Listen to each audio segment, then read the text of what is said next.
Bienvenue sur mon podcast, L'École de la vie, qui me permettra de vous partager mes expériences vécues comme éducatrice spécialisée depuis l'an 2000 dans le milieu scolaire. Ce podcast s'adresse à tous les intervenants et l'humain en général qui souhaitent mettre la lumière sur la beauté et la force de la jeunesse. Mon nom est Laurie Joseph, éducatrice spécialisée et coach en programmation neurolinguistique à mon compte depuis 2014. Toujours en train d'actualiser mes connaissances et utilisant des approches innovantes qui incluent neurosciences et PNL, je souhaite ici te partager des expériences significatives de mon parcours pour t'aider toi aussi à mettre l'accent sur la beauté et l'apprentissage que l'on peut faire en contact avec les plus petits que soi. Je t'invite à t'installer confortablement et écouter toutes les péripéties de mon quotidien. Ma mission est de te transmettre avec cœur et bienveillance ma passion qui est d'accompagner les enfants à grandir en sécurité émotive et affective. Si tu souhaites comme moi mieux comprendre notre rôle, les défis et les enjeux de société, nous continuerons d'évoluer ensemble, ici et maintenant.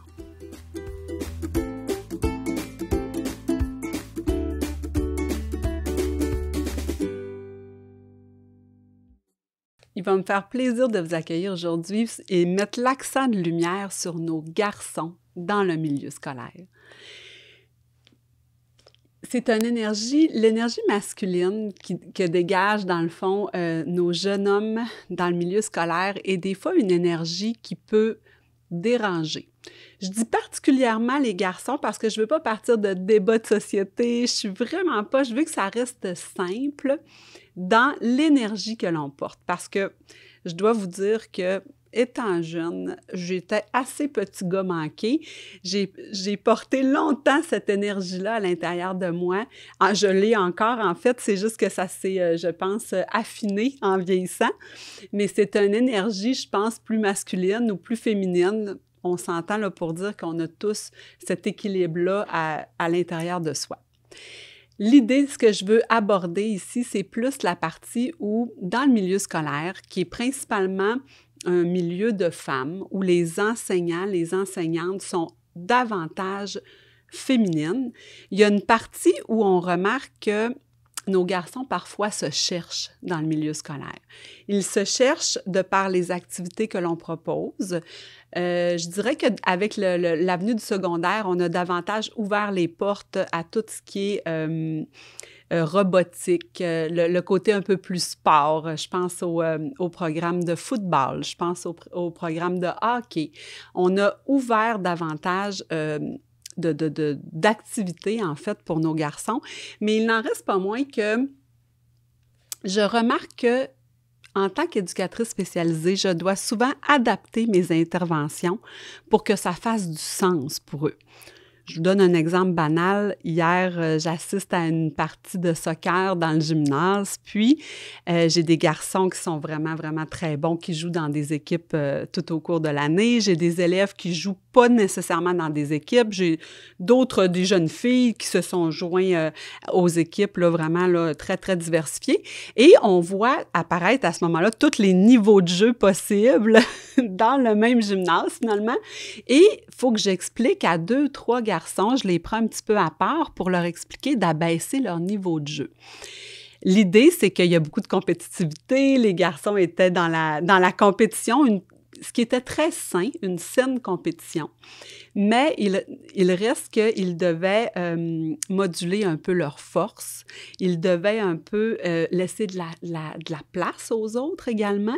Ils devaient un peu gérer leur taux d'énergie. Puis ça, c'est tous des apprentissages que dans le milieu scolaire, des fois, on a à prendre le temps. Parce que moi, pour faire un petit peu le comeback avec ma propre vie plus personnelle, je me trouve à avoir un papa qui est très, très gars, mais je suis quand même issue d'une famille avec 14 cousines et un seul cousin. Donc, l'énergie masculine de jouer dur ou des fois d'avoir à se comparer, là, tu sais, il y a une partie aussi où les garçons vont pouvoir aussi gérer leur force, ils vont des fois vouloir aussi se mesurer. On peut très bien le voir chez les femmes aussi, là. Il y a une partie où faut que j'organise des fois mes interventions en fonction de leur laisser cet espace-là. Parce que je pense qu'encore une fois que c'est très sain. Il y a même des écoles, à un moment donné, je pense qu'il y a 5 ans, il y avait des écoles qui avaient organisé des endroits sur la cour de récréation supervisés par un adulte pour laisser de la place aux garçons pour se batailler. Le défi qu'on a dans le milieu scolaire, c'est au nombre d'élèves. On s'entend que lors d'une récréation où on a à peu près 400 élèves en même temps, pour un ratio de peut-être 6-7 surveillants sur la cour, ça ne nous laisse pas de place pour permettre ce genre d'activité-là, de bataille, de poussaillage, de guerre de balles de neige. Tu sais, combien de fois les élèves m'ont dit « Mais pourquoi on n'a pas le droit? » Tu sais, il y a tout l'aspect de sécurité où on veut prendre soin aussi des autres au nombre. Mais vous comprendrez que parfois, nos garçons souffrent un peu de cet espace-là où ils ne peuvent pas se laisser aller, où ils peuvent pas, où sont toujours un peu en gestion d'énergie, de calcul d'énergie, parce que, puis je dis les garçons, mais là, vous comprendrez qu'on peut le mettre aussi au féminin. Je me rappelle très bien, moi, d'avoir les cheveux courts, d'être en 4e année, puis d'aller au dépanneur du coin, puis que le monsieur du dépanneur m'appelle mon petit gars, parce que j'avais ce petit côté-là là, de petit garçon qui était très développé, puis j'avais pas toujours non plus l'espace pour me déployer dans le milieu scolaire. C'est sûr que quand on travaille en collaboration aussi avec les parents, j'essaie toujours d'aller chercher cette alliance-là, encore une fois, qui nous permet, en tant qu'équipe école, de permettre un équilibre entre la dépense d'énergie et l'empathie aussi qu'on veut développer, sensibiliser l'autre, comment développer aussi son langage, sa communication. Ce que j'ai déjà travaillé aussi avec un jeune homme, je m'en rappelle encore, qui me disait « Tu parles trop ». Fait que là, j'essayais de comprendre, tu sais, puis je me mettais vraiment en toute humilité, là, tu sais, j'essayais vraiment de comprendre comment je pouvais faire pour créer un lien avec cet élève-là, puis c'était trop de mots. Lui, c'était un jeune homme de peu de mots. Puis il n'y avait pas besoin qu'on tombe dans la moralisation ou qu'on tombe dans les grandes explications. Il était plutôt général. J'en ai déjà parlé là, si vous allez sur mes réseaux sociaux, là, le pouvoir d'être vrai sur Instagram ou sur TikTok, les personnes qui sont plus générales et les personnes qui sont plus détails, c'était une personne plutôt générale qui voulait qu'on aille right to the point. Et il me communiquait à sa manière d'écourter un peu mon discours. Puis, encore une fois, je trouve que je gagne à chaque fois d'apprendre à travailler avec cette énergie-là qui est des fois un petit peu plus justement générale, qui est des fois un petit peu plus à l'état brut aussi. Puis ça me permet encore une fois d'aller chercher un éventail d'interventions qui m'aide, en fait, dans mon quotidien. Je suis aussi maman d'une grande fille et d'un garçon. Alors, j'ai dû aussi l'apprendre dans ma vie plus personnelle et je trouve que je gagne à diversifier mes interventions, à encadrer les garçons d'une façon différente et aller aussi chercher l'alliance avec l'élève dont j'ai besoin. Je vais finir avec une anecdote là, qui est réelle. J'ai vécu aussi, à travers ces années-là, la douance dans les sports. À ce moment-là, c'était un jeune homme qui avait vraiment une faculté dans tous les sports. Que ce soit un sport d'équipe, que ce soit individuel à la course, il avait vraiment une force physique hors du commun.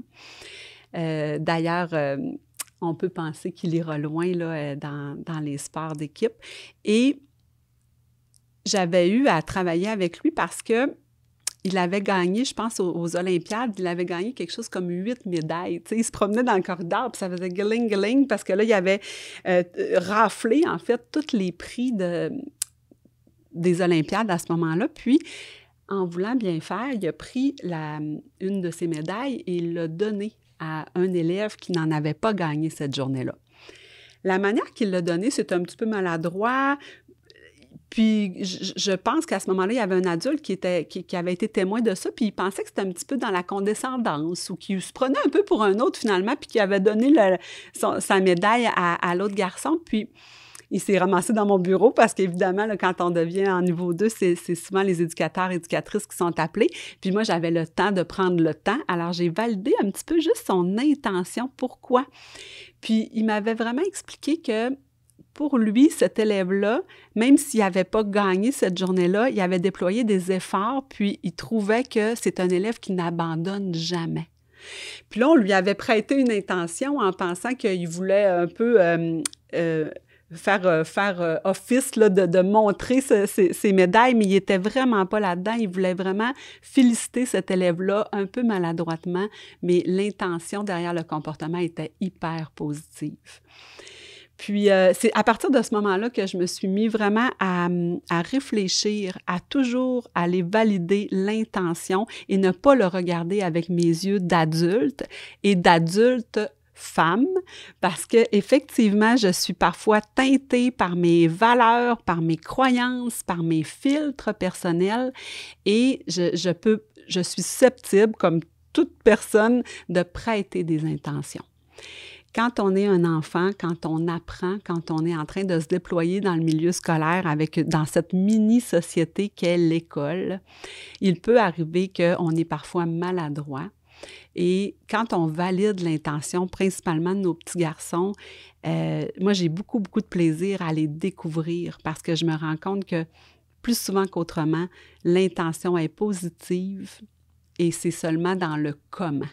Fait qu'après ça, ça devient beaucoup plus facile de supporter un élève à travailler dans comment faire pour atteindre mon but, pour passer le bon message, que de créer une énergie un peu de fermeture où l'enfant ne sera plus nécessairement enclin à flexibiliser sa pensée puis à nous expliquer aussi qu'est-ce qu'il voulait vraiment faire. Alors, j'ai vraiment gagné cette journée-là. J'ai gagné à plusieurs niveaux, puis lui, il avait gagné plusieurs médailles, mais moi, j'ai gagné à plusieurs niveaux parce que ça m'a toujours suivi ensuite, ça m'a toujours accompagnée dans mes interventions. Cette idée-là de pas... Puis, ce que j'avais remarqué aussi, c'est que parfois, la froideur ou parfois ce qu'on peut interpréter comme étant se prendre pour un autre ou des fois même avoir l'air condescendant et souvent, en tout cas plus souvent qu'autrement, puis c'est ce que je remarque, de la gêne. Des fois, c'est juste de la maladresse, puis des fois, c'est juste de ne pas savoir comment faire autrement. Puis principalement dans les sports où on valorise justement la compétitivité. Alors, c'était vraiment, vraiment gagnant pour moi de voir ça. Puis encore hier, comme je vous disais, j'avais à travailler avec des élèves et j'ai eu à parler du niveau de jeu. Comment on fait pour abaisser un petit peu le niveau de jeu pour que tout le monde ait du plaisir, pour que ça devienne, ça crée un équilibre, un partage, que tout le monde ça soit dans le fun, dans le jeu. Et la plupart du temps, puis ce que j'ai remarqué encore hier, c'est que les garçons se sont prêtés au jeu. Ils ont compris aussi mon intention qui était de créer une unité finalement dans le gymnase, puis de leur permettre d'avoir du fun. Fait que quand on est capable d'aller expliquer aussi notre propre intention, souvent on se rend compte que les élèves vont collaborer davantage. Alors, c'était lumière sur les garçons aujourd'hui parce que je pense qu'ils ont besoin qu'on leur donne la place, ils ont besoin qu'on les comprenne davantage, ils ont besoin qu'on les représente aussi mieux dans notre milieu. Puis, j'aime aussi l'idée quand on a des enseignants masculins qui proposent un modèle à ces élèves-là. Je pense que c'est toujours extrêmement gagnant. Puis, je salue, en fait, tous les garçons qui, de près ou de loin, m'ont souvent permis d'apprendre à les comprendre. Alors sur ce, je vous souhaite une superbe journée en espérant vous voir au prochain épisode. Si tu as apprécié écouter ce contenu et si tu juges que cela peut aider des gens autour de toi, n'hésite pas à aimer, partager et t'abonner.